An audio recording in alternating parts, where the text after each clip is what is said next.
Hi, everyone. Welcome to our members tasting. My name is Kathryn Walt Hall. We're going to wait just a little bit to let everybody get in and get settled before we actually start, but we've got a really fun program lined up, and I'm really glad you have joined today. I wish you could be joining us in person. It is so gorgeous in the wine country right now, and when you can come up, do. You will be just thrilled, as we are, to see how the wine country really is coming alive, both valleys, over in and in Napa. The things are just really, really happy for us, and it's just, it's very exciting to see. I think all of us have been sort of cooped up for a long time and very anxious to try to get out. Still, precautions are in place, but the little more and more freedoms are coming. So I hope you all are in now, and I am going to just sort of start and say once again, thank you, members. Thank you for being members, and thank you for joining us today. My name is Kathryn Walt Hall, and we are here. We're going to be going through some of the selections in your most recent wine club shipment. I'm going to be joined with, and here they are. These are the wines that we're going to be tasting. So this would be the time. Get one of these out. We're going to start with the Bob's Ranch Pinot Noir there on the left of your screen. And then we're going to have the Marbles from BACA. And we will end up with the Jack's Masterpiece Cabernet from Hall. So we've got a wonderful lineup ahead, and we have a wonderful lineup of our winemaking team. So we'll be joined first by our director of winemaking, and that is Megan Gunderson, who really is responsible for everything that gets in your bottle from the time in the vineyard all the way through. She and her team shepherd this process from beginning to end, and so we're really happy that she's going to be. Megan has been with us now almost 15 years. She came with us. Her first job in the winery in the valley actually was at Bob Mondavi, and from there she went to Saint Superi, and then she went to Dominus. And we are very, very happy that many years ago she came to us, and she is now our director of winemaking. So let's bring on Megan. Megan, come on and join. Hi, Kathryn. How are you? Great. Hi. Welcome. It's good to see you. It's good to see you. So I am just so glad that you could join today and be here with our members and lead us through the tastings we're going to have. So I love spending time with our members. So we're really excited to have our members join us today, and I hope you ask lots of questions. So yes, and to everybody. So when you ask questions, you'll see on your device there's a Q&A button. So put your questions in. I'm going to feed those to our team as they come in, and we'll try to get to as many as we can. That's the whole purpose. We wish we could be doing this in person, but we can come pretty close, and besides being able to do this virtually, makes this open to those of you for whom coming to Napa is really just too far away. So we are almost all here. And, let's get the gang all together. Let's bring on Alison. What do you think? yes, Alison, are you out there?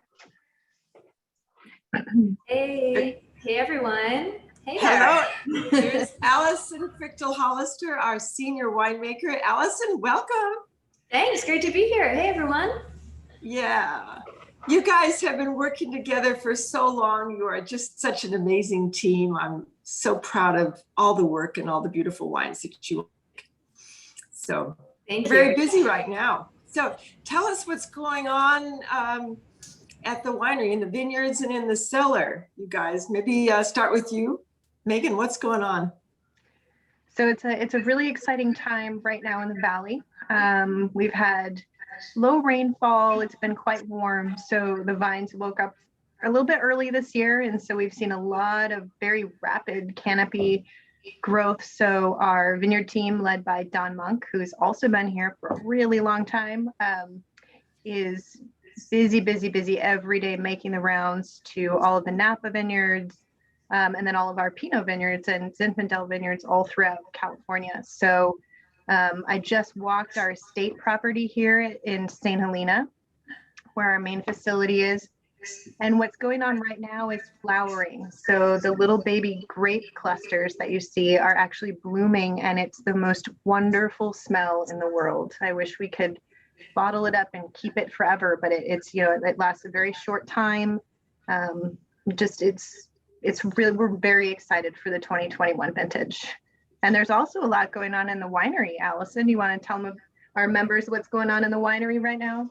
Totally. You know, I wanted to mention too that, you know, it was 12 years ago, Megan, that you first hired me as the enologist. And here we are again, it's May.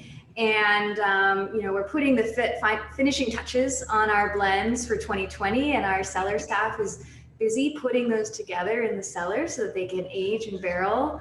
And believe it or not, we're already getting ready for harvest 2021. You know, the vines are out there. You can see the grape clusters forming. We see our future, and we have to get everything cleaned and all our equipment ready to go. So we're starting now. So Alison, you're in the blending lab right now, right? Tell folks about what goes on there. Yeah, this is a really cool spot. This is, we call it the blending lab. So it's a room that was specifically designed for tasting and the sensory analysis of wine. So this is where we get together. We have lots of room. You can see behind me, there's some sample bottles. There's some, you know, blending like beakers and Erlenmeyer flasks. So this is where we can get together, taste the wines. And it's a real part of the creative process, and this space is where these blends come together. So I'm so glad you mentioned that, and sort of the creativity, because I think that's a really important part of what you all do. I mean, there's just, there's science, and this is a business that we're all in, but at the end of the day, I think that the thing that separates the really extraordinary wines from the very good wines is this sort of the inspiration that you all bring to the wines, the creativity. So I'm in awe of what you do. Alison actually is an artist herself, you know. I don't know if everybody knows that about you, Alison. That's right. It's part of my background. I have a BS in biology, but my parents were both creative people, so I really grew up with that side. And I like to say that it helps me be creative and deal with the chaos that comes from harvest and all these things that are thrown at you. And how do you make something beautiful out of every year? So I think that's part of the edge that it gives me in the winemaking.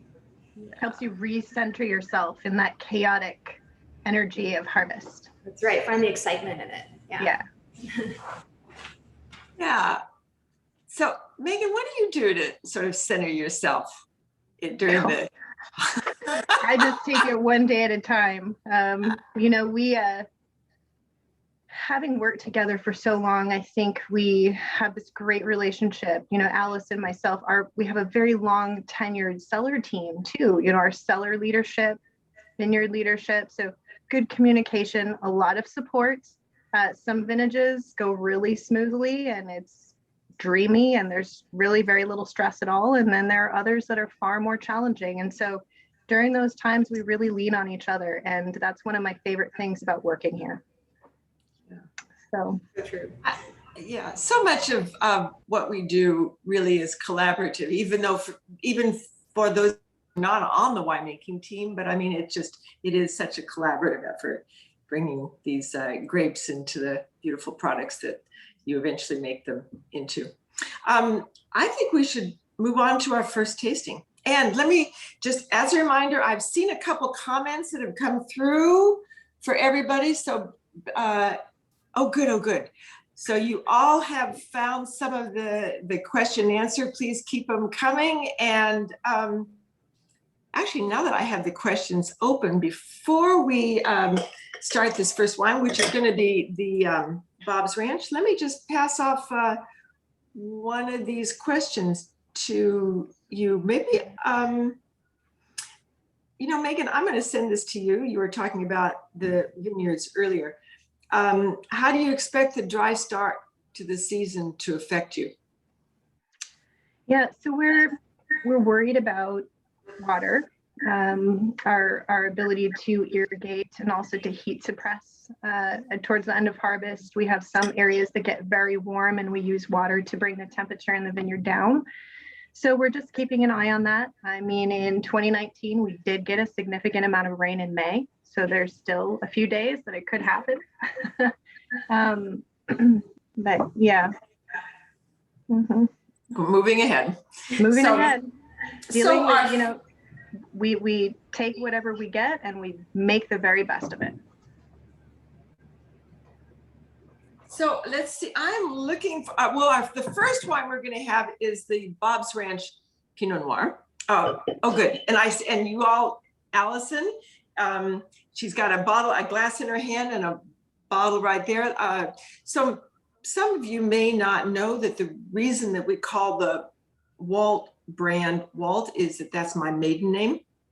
And the vineyard that we source the grapes for this Pinot Noir from, and actually some of our other Pinot Noirs as well. But this is all the grapes on this come exclusively from the Bob's Ranch Vineyard, and which is out by Sebastopol. And Bob is my father's name, so he was always a farmer.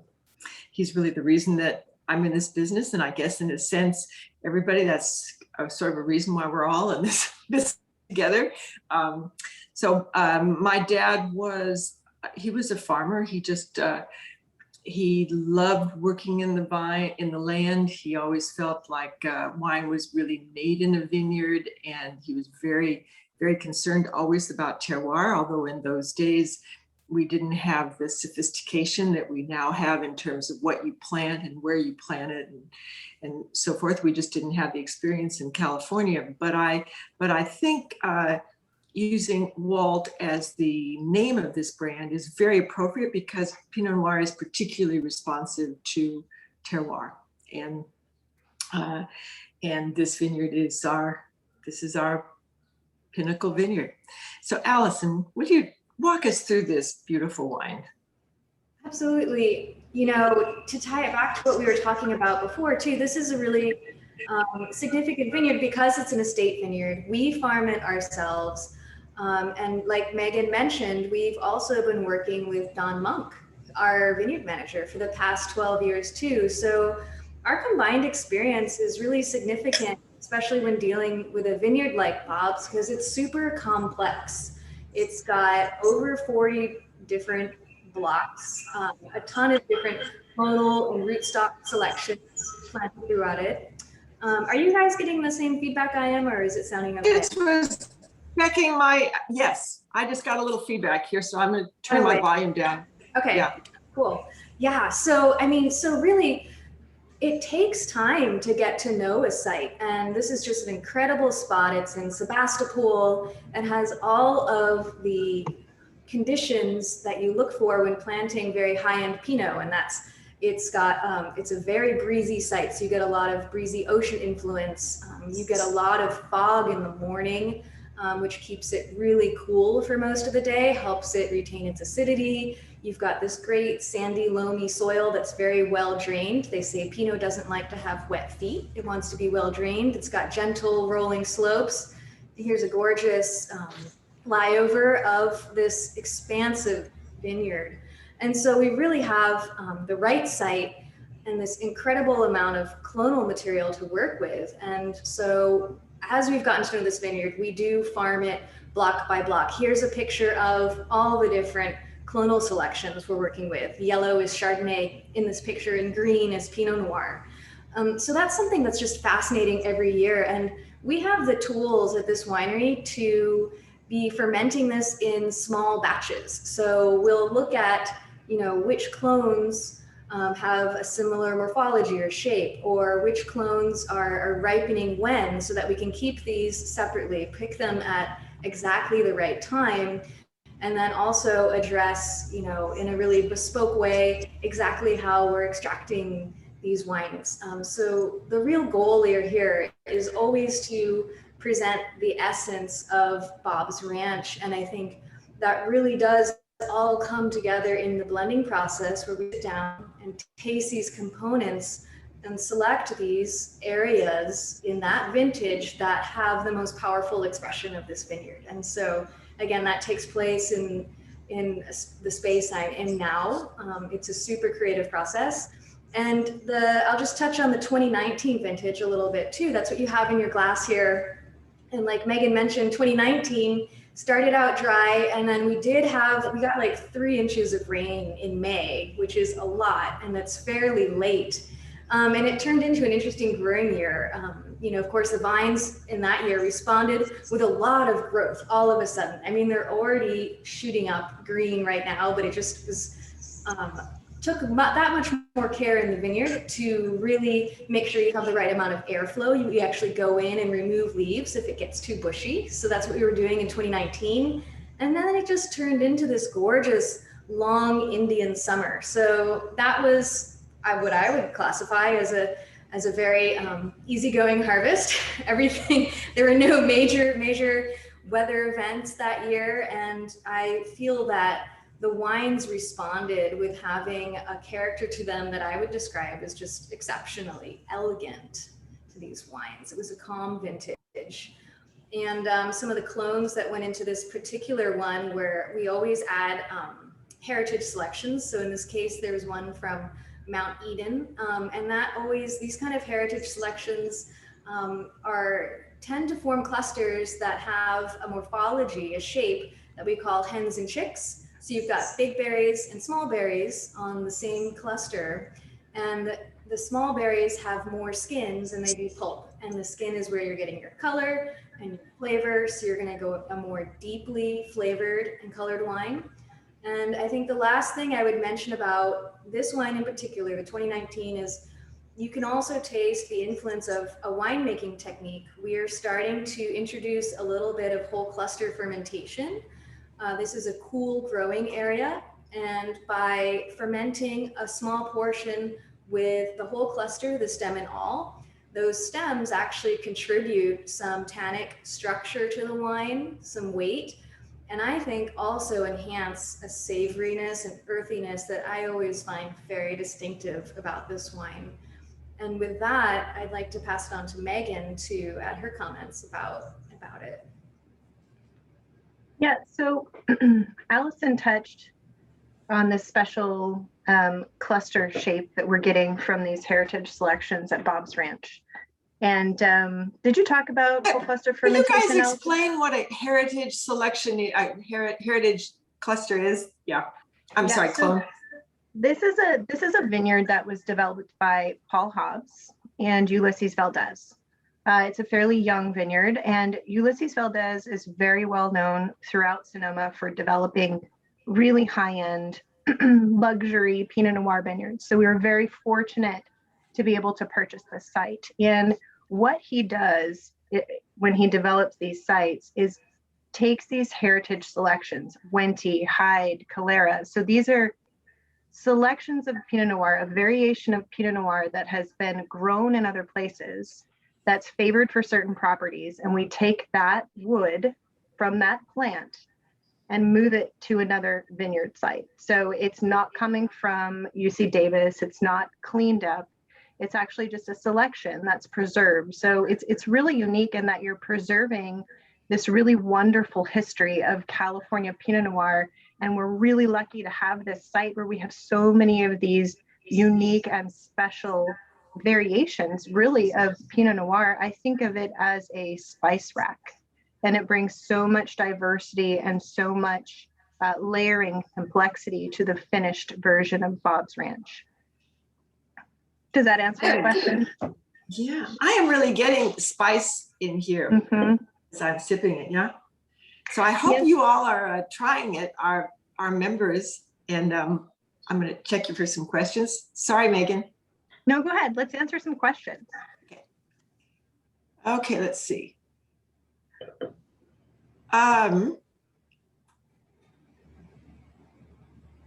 Oh, Carol Matthews asks, was Bob's Ranch named something else prior to our purchase of it? And Carol, the answer to that is yes.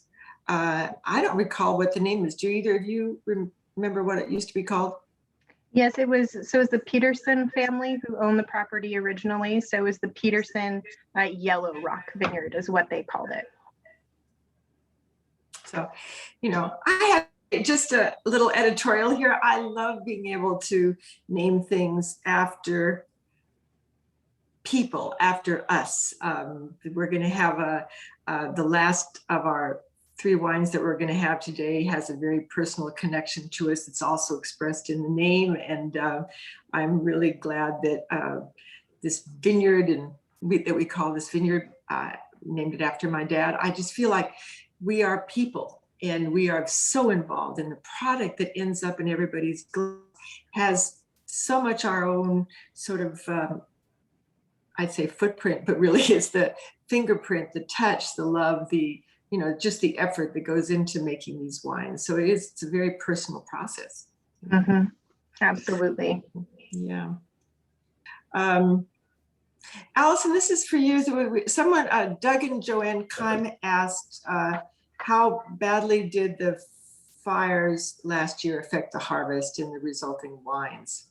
Yeah, that was pretty extensive. I mean, we already have between Hall, Walt, and BACA a portfolio that takes us from Willamette Valley, Oregon, down to the Santa Rita Hills. And, literally, I mean, down the entire West Coast, there was a fire at some point in each one of those areas. And that sure kept us on our toes.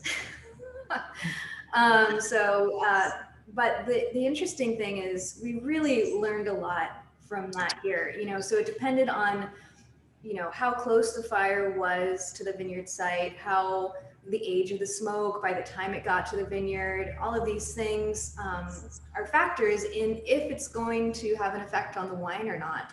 Some of the wines were affected by smoke influence, and there will be wines that we do not produce from the 2020 vintage because of that. And there are other vineyards that turned out beautifully. So really, I mean, we took the approach that we always take when presented with a challenge like this, and that is to very much stay true to making the best wine we can, even if we have a doubt as to if it had smoke influence or not, because we really didn't know. We fermented everything separately to the extreme degree so that nothing was mixed. So we had control over that. And it really paid off because in some cases, the wine turned out beautifully and there was no smoke influence. So that's how we handled the 2020 vintage. You will see less wines come from us and from a lot of producers in the valley, but the wines that were produced are singing. They're really good. I want to add to that actually quickly. I mean, I think there was a lot of shock initially from everyone. And now that the dust has settled, I mean, those of us who stayed the course and stayed true to what we were, our winemaking principles, as Alison mentioned, are being pleasantly surprised. So I think there's a lot of good things that have come out of the 2020 vintage. I think it was a really strong vintage going into the fires. So we definitely had that in our favor. And as we conclude the blending process, we're really very excited about a lot of the wines that we've made in 2020 and also really very proud of those wines and also of our team. So. It really, it brought you all even closer. I mean, as you said that it seems to me, I mean, you all have been working together, so many of you for so long, and in particular the two of you, but it did really draw you together. I mean, sort of huddle down. There's no other way to say it. It was tough. And I'm just telling to all of you members, I was never more proud of our team. We just, they're remarkable, talented, amazing people. But during those tough times, it was just really a test of their talent and their character. So, well, Anything more we want to say about this wine before we move on? Because I just have to say, I am loving it. It's just beautiful. I love how fresh and vibrant it is. You know, a lot of earthiness, but good fruit, like crunchy fruit. I get rhubarb, a lot of spice. You're getting that layering and complexity from the complexity of the site. It's just a really beautiful representation of Bob's Ranch. And the oak, I would just add the oak is just beautifully integrated on the cheese. I'm getting a lot of that spice on the finish. I think that works really well. Well, let's move on to another masterpiece. And the next wine is going to be our marbles. This is a Zinfandel under our BACA label. And Alison, talk to us, please, about this beautiful wine. Absolutely. You know, for those of you that might have all three of these in front of you and open, it is really distinctive, like immediately just on the nose between Pinot and Zin. And then you'll be going to a Cab too. But this Zin, I mean, my gosh, it's so fruit forward. And that's something that's really distinctive about this variety. It's just bursting with fruit. That's what it wants to show. That's what Zin's all about. I think it's also kind of cool coming off Zin from Pinot because, you know, my experience working with Zin is it's uniquely difficult. And, you know, Pinot's known as a particularly sensitive, thin-skinned grape to work with. And Zin definitely comes with its own challenges. It's also thin-skinned, but you also have these really much larger clusters than you would on a Pinot grape. And it ripens somewhat unevenly. And, you know, Megan and I both started in Hall as a Cab house. When we both were working here, we only made Cab. And when you're working with Cab, you're a perfectionist. You want everything to be, all the clusters to be exactly evenly ripe. So I think working with Zin really pushed our winemaking in interesting ways. It challenged us to think about winemaking in another way. And how do you approach making high-end Zin? So it's been a really cool process. 2016 was our first vintage of BACA. 2017 was the first vintage we started working with this one. This is a Zin from Calistoga here in the Napa Valley. So it's really cool to be working with other varieties that also flourish here in the Napa Valley. Calistoga is at the north of the valley, so it's got a little bit of a warmer climate, warmer days, but the breezes still come through the valley. The coastal breezes come through the valley at night to cool things down, retain that acidity. This is also a really prime growing spot up in Calistoga. This is near Three Palms Vineyard, which is a famous scoring vineyard. It's right at the base of Howell Mountain, so it's got what we call alluvial influence. So that's from soils that have eroded from the mountainside and built up on the valley floor. And this wine, we named it Marbles, and it's named after the soil. It's a really gravelly soil, and it actually has these rounded pebbles in it. So that's why we named this wine Marbles. And the way that all comes together in this wine is I get, again, I mean, a very fruit forward wine, lots of red fruits, strawberry, pomegranate, but I also get this just incredible kind of exotic note from it. I like to describe it as Jamaica juice, hibiscus. Okay, what is Jamaica juice? Or hibiscus. So it's you know, made from the hibiscus dried flower. You probably have some where you are right now, where they grow natively. I think you're in Hawaii right now. Yeah. And I also get, I always get a little bit like of a star anise character from this wine too. The way we make this wine is we want to preserve the freshness. So we're bottling it before the next harvest. So this gets bottled after 10 months in barrel. And we really backed off on the oak on the Zins to really let the fruit shine, to respect the fruit. So this is going to be about, you know, 35% new oak, 30 to 35 on this wine. And I think it's just showing beautifully right now. It really is. It's the fruit really just screams through, but it's so vibrant. It's just got lots of energy. Super. Yeah, I describe it as sunny too. Just a sunny wine. I just love it's got enthusiasm. This is so everyone keep asking questions, and best for us, I can see them better, best for me, if you put them in the Q&A section rather than in the chat. We'll look for them anywhere, but I can find them more easily here in the question answers. So let me, okay, here's a question. Alison, this is to you. Mike Meyer is saying, and this speaks a bit to what you were talking about earlier about just berries in general, but Mike is saying, does berry size really make a difference? There is a big bad berry theory that may or not have been proven. I know the skin to flesh ratio is better on a smaller berry, but bigger berries really taste that different. What would you say, Alison? That's interesting to hear. I hadn't heard the big bad grape theory before, and I'm definitely going to be looking into that. You know, I think it's more about the ratio. I think they taste the same, but it's, from my understanding, it's the skin to pulp ratio. So you're going to have more skin, which is actually has all the phenolics and the tannins and the anthocyanins in the skin. That's going to have a higher ratio to the juice. So, you know, it even reminds me of a technique we use in the winery called the French word saignée, where you're bleeding juice off the tank early on. And we do that as a way to concentrate the wine while that pulp, that juice is still very pale colored before it's taking on the color. So I would say, you know, the flavors are the same, but from my experience and understanding, it's all about a concentration of those flavors in the smaller berries. We have another question, and I'm going to just put this to both of you, but we'll start with you, Megan. What would you pair with this wine?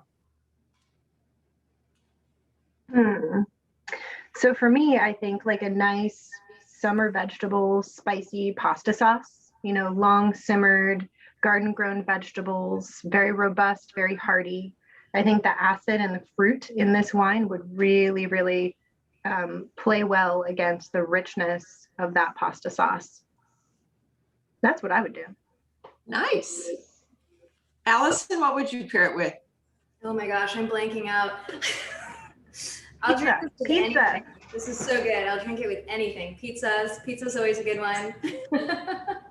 Okay, that was my line. I think of really, like, I think when I was just trying it now, I was thinking about like a beautiful vegetable pizza, just, you know, with nice cheese, because it's got this brightness and the vibrancy of it, but I think vegetables would be beautiful. Sorry, but to jump in there. Oh, not at all. No, thank you. Yeah. No, I totally agree with you guys. I want to come over and try those dishes. Dinner party in our future, I think. I think. Okay, well, let me see if we've got one more question before we move on. And if we do, okay. This is from, Russ, I hope I don't butcher your last name. Russ Kadziolka. Russ says, we were recently at BACA in Healdsburg and we loved the 2018 I Spy Zin. Thank you, so do I. It's from Candlestick on Howell Mountain, and we brought a 6-pack home. How long should we wait for its optimal drinking window? Alison, I'm going to pass that to you. Okay, yeah, that's a super excellent. That's a very culty vineyard, Black Sears Vineyard up on Howell Mountain. Those are about 40-year-old vines now. Those are head trained, which means they're freestanding, like I think in the down under, they call them bushes. They look like bushes. And they're also dry farmed. So you're gonna get a really concentrated, powerful Zin off of that site. And I think the 2018 was a really plush, deeply flavored version of that. You know, I would give that wine for optimal when it's peaking, I would probably give that like 6 years. And I think you're really gonna have some great balance of the bouquet that's developed and still have some of that intensity of the fruit and the weight of the wine. Great. Well, everyone, thanks. Keep your questions coming. I'm loving this. And I think we should move on now to our third wine, which is this beautiful 2018 Jack's Masterpiece. Megan, talk to us about Jack's. So actually, I'll talk a little bit about the 2018 vintage first. 2018, we're very excited to start releasing these cabs. 2018 was optimum growing conditions. I mean, we had pretty much perfect weather the entire time. We had a very long growing season. The yields were slightly up, which made Don Monk happy, but we worked very hard to control yield across the board, meaning that we made sure that in each one of our unique vineyard sites, we had ideal vine balance. We didn't have too much fruit. And it was very dreamy during that harvest. You know, we were picking when we wanted to. I mean, we could really get perfect phenolic ripeness, very round, supple tannin, really beautiful, polished, balanced Cabernets from the 2018 vintage. So we're really excited to start sharing these with our members. And in particular, our 2018 Jack's Masterpiece. So this is a wine that we started making in 2005, and it is a blend that's spearheaded every vintage by our president, Mike Reynolds, and I think we have a picture of him. And he has been with the winery since 2002. He was Hall's original winemaker, very, very talented. And when he was promoted to president, I think in 2005 or 2006, I think you, Kathryn, could really sense, you know, that he really missed being involved in the winemaking process. And he's always been an integral part of our blending team. You can see him blending there. But in 2005, we decided to create a special Cabernet that he was making. And Jack's Masterpiece, it's named for his son, Jack. So Mike has 3 children, Nick, Megan, and Jack. Jack is the youngest. And when Jack was 18 months old, he painted Mike a picture for Father's Day. There he is. So cute. Oh, God. Is that not the bit? Yeah. And so this is the artwork, Jack's artwork, that's featured on the label. We call it Jack's Masterpiece. And Jack is now 16 years old and Mike's mini-me. So it's just been a really unique wine that we create every year. It's very powerful. It's very dense, fruit forward. And it's funny because, you know, we're all in the blending lab together as a team. And usually we're blending Kathryn and Jack's at the same time. So sometimes it gets a little heated when Mike and Kathryn are arguing over the different components that they want for each one of these respected blends. But it's been a lot of fun to be a part of that process. And it's always just a really age-worthy wine, very fruit forward, a lot of pencil lead, herbal notes. Yeah. Really, it's so powerful. Mm-hmm. Yeah, the base of this wine always starts with higher elevation fruit. So our hillside vineyards, some of our very highest end Cabernet sites. So you get this beautiful tannic structure, very age-worthy, robust. Yeah. I would say it's sort of my other favorite wine. Yeah. I have another favorite too, I have to say. I wonder what that is. Yeah. But this is always, you do such a beautiful job with this wine. And I just, it's lovely. And I mean, this is absolutely one of the most popular wines at the winery. I mean, Mm-hmm. It sells out, and these are the times when membership, you get the first crack at purchasing the wine as a club member. So. And one of our very highest, rated wines as well, right alongside Kathryn. So very well respected by the critics. Oh, Mike just wrote back. He said, yeah, it was one of his favorites too. Okay, Mike, we got it. Yeah. Okay. So here's some, thank you everybody for these questions. These are wonderful.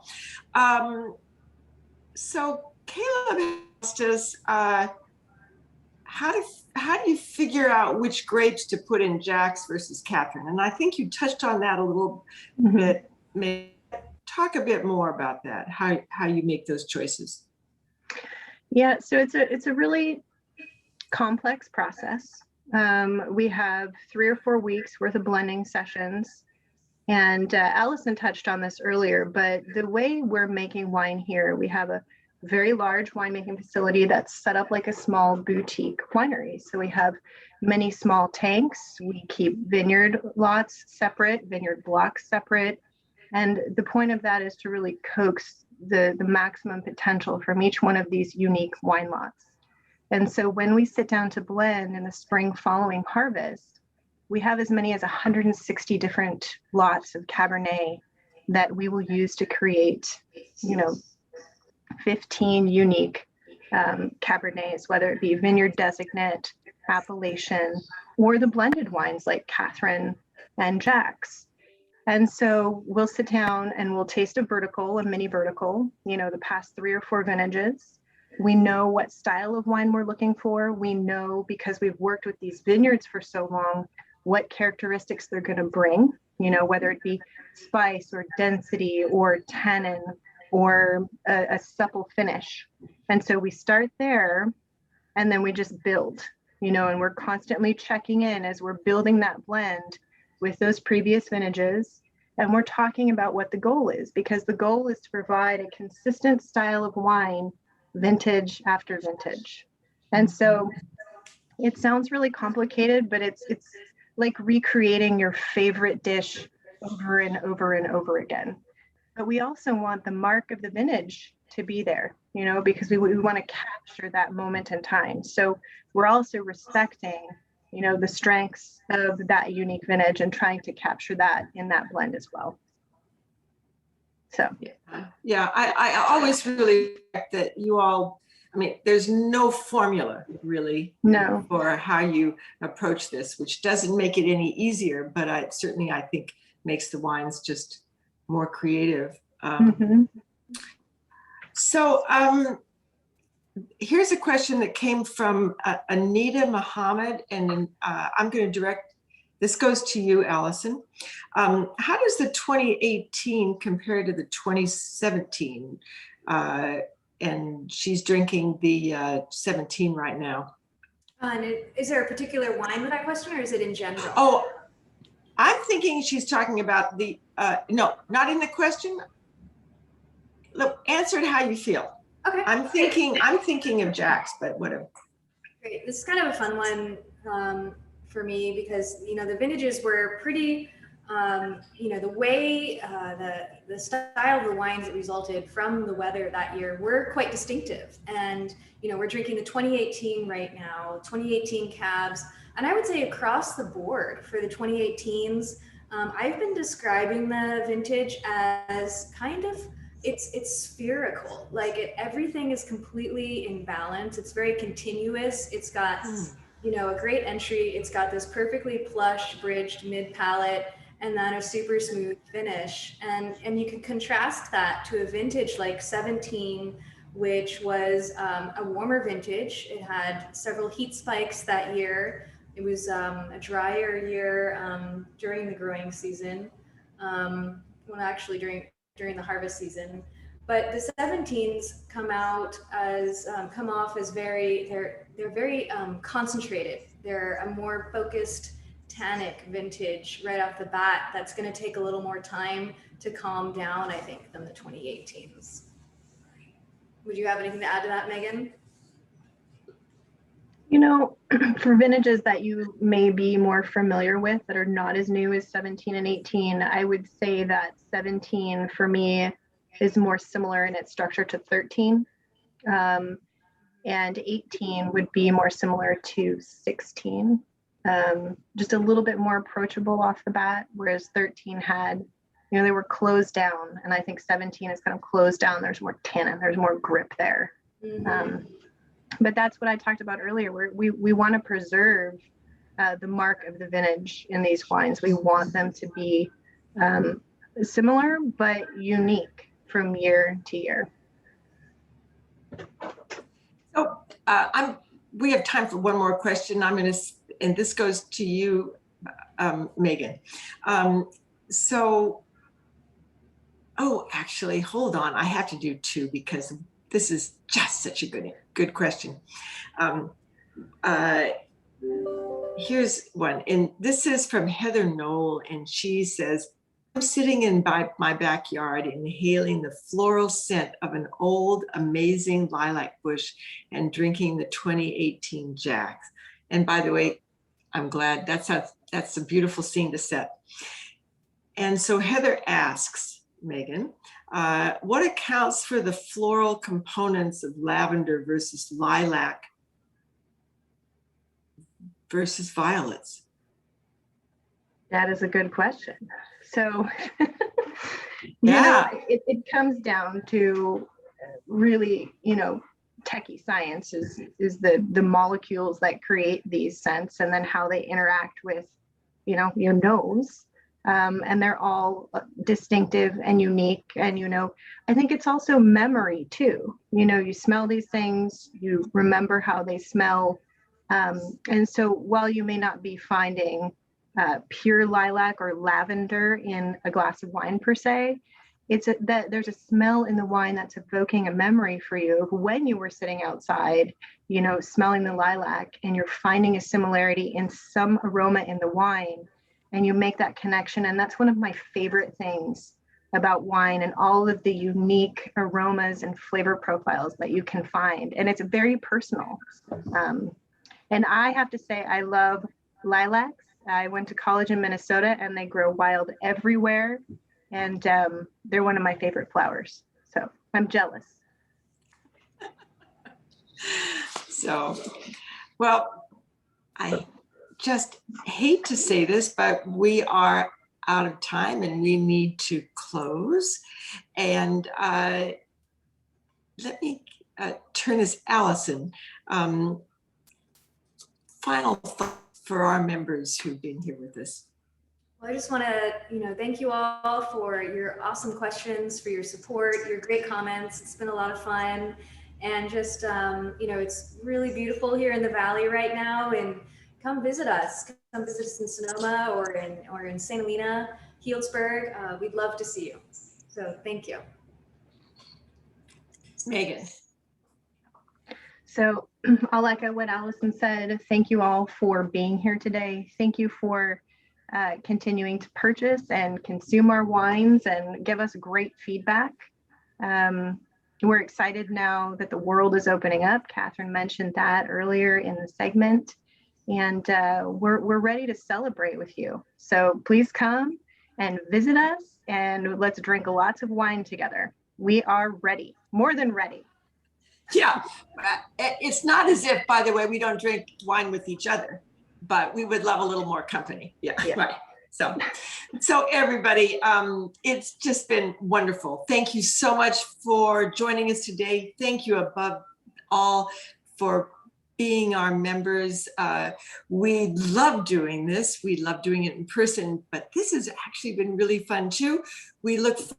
We'll be having another tasting in August of our fall release club shipment, where we'll be tasting some different wines, including one that I particularly like, the Kathryn Hall 2018. So anyway, to you all, thank you all so much for being part of us. Follow us on social. We're on Facebook, we're on Instagram. You can see we've got a lot of really fun things going on in the winery. That's a great way to keep up with what we're doing. And we will look forward to seeing you online, in person. And in the meantime, cheers to you all.